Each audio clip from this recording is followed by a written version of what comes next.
आपको जितने भी साधु या जितने भी अध्यात्म से लोग हैं, जो लोग हैं, धर्म से जुड़े हुए लोग हैं, धर्मगुरु खुद को कहते हैं, उनमें साइंटिफिक टेम्पर देखते हैं? या आप देखते हैं कि वो किस हद तक इस देश में अंधविश्वास फैला रहे हैं? मेरे देख के अधिकांश लोग अंधविश्वास फैला रहे हैं, क्योंकि उसी के द्वारा भी भीड़ को इकट्ठा कर सकते हैं। भीड़ उस व्यक्ति के पास जाती है जो उनके अंधविश्वास को सपोर्ट करे। समझ रहे हैं आप?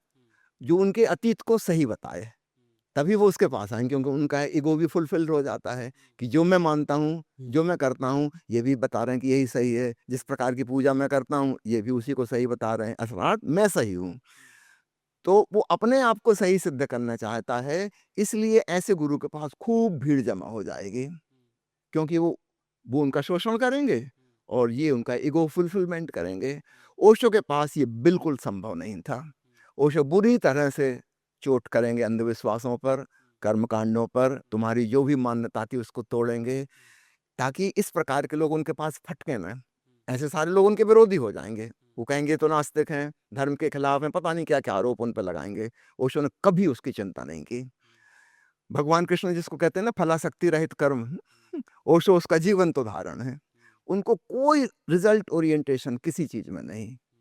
वो वही कहेंगे जो उन्हें सत्य दिखाई देता है, चाहे उसका जो परिणाम आए। हुँ, कोई गोली मार दे तो मार दे, मरने के लिए तैयार हैं, लेकिन झूठ नहीं बोलेंगे। हुँ, जो बिल्कुल सत्य है और जो उपयोगी है।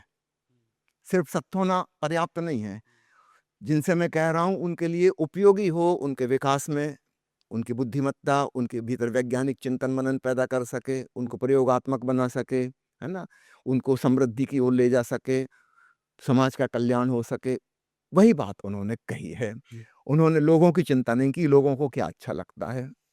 ओशो ने कहा कि जब तक हमारे मासेस जो हैं, देश की गरीब जनता है, अपनी रोजी-रोटी, कपड़ा, मकान से ऊपर नहीं उठ जाएगी, तब तक वो अध्यात्म प्राप्त नहीं कर सकती। ये बेसिक नीड्स जब तक फुलफ़िल नहीं हो जाएँगी। आपको लगता है 2026 में भारत उस स्थिति में है? ज़्यादातर लोग उस स्थिति में हैं कि वो अपनी डेली रूटीन की जो रोज़मर्रा की जद्दोजहद है, उससे ऊपर उठ के अध्यात्म से जुड़ सकते हैं? देखिए, इसमें थोड़ा वक़्त लगता है। अभी क्या है कि जैसे मानिए हमारे देश में आर्थिक स्थिति पहले से काफ़ी बेहतर हुई, है ना? 50-100 साल पुरानी हम देखें, 20 साल, 25 साल पुरानी देखें, आज की देखें, निश्चित रूप से फाइनेंशियल डेवलपमेंट हुआ है। बहुत लोग काफ़ी कुछ सुख-सुविधा में जी रहे हैं। लेकिन ये वे लोग हैं, जिनका बचपन गरीबी में गुज़रा है ना? आज वो अमीर हो गए।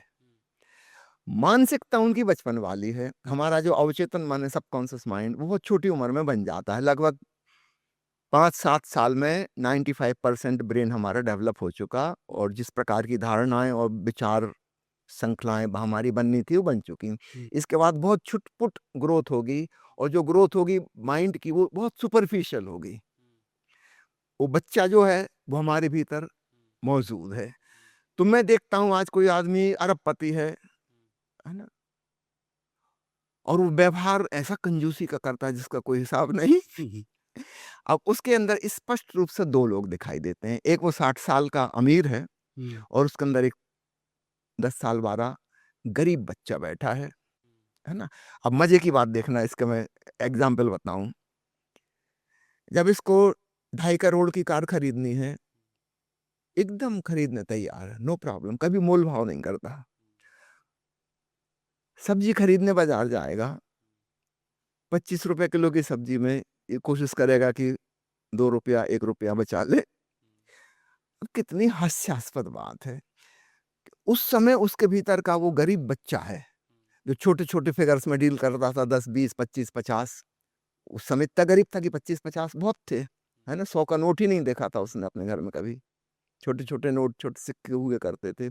जब ये छोटे फिगर में डील करता है, तो उसके भीतर का बच्चा निकल के आ जाता है बाहर और ये ₹25 किलो की सब्ज़ी नहीं खरीदेगा, ये वहाँ मोल-भाव करेगा, 10 मिनट बर्बाद करेगा अपने भी उसके भी और ₹1-2 घटवा के खरीद के बड़ा प्रसन्न भी होगा कि देखा हमने ₹22 में ले ली, लूट रहा था बिल्कुल। तो क्या लूट रहा था? 2.5 करोड़ की कार खरीदने में 1 पैसा कम नहीं करवाया। वहाँ पे वो अमीर आदमी है, जो बड़े-बड़े करोड़ की के फिगर में डील करता, वहाँ बच्चा आ ही नहीं सकता। उस बच्चे को तो करोड़ की गिनती भी नहीं पता थी। ये तो अकल्पनीय था उसके लिए।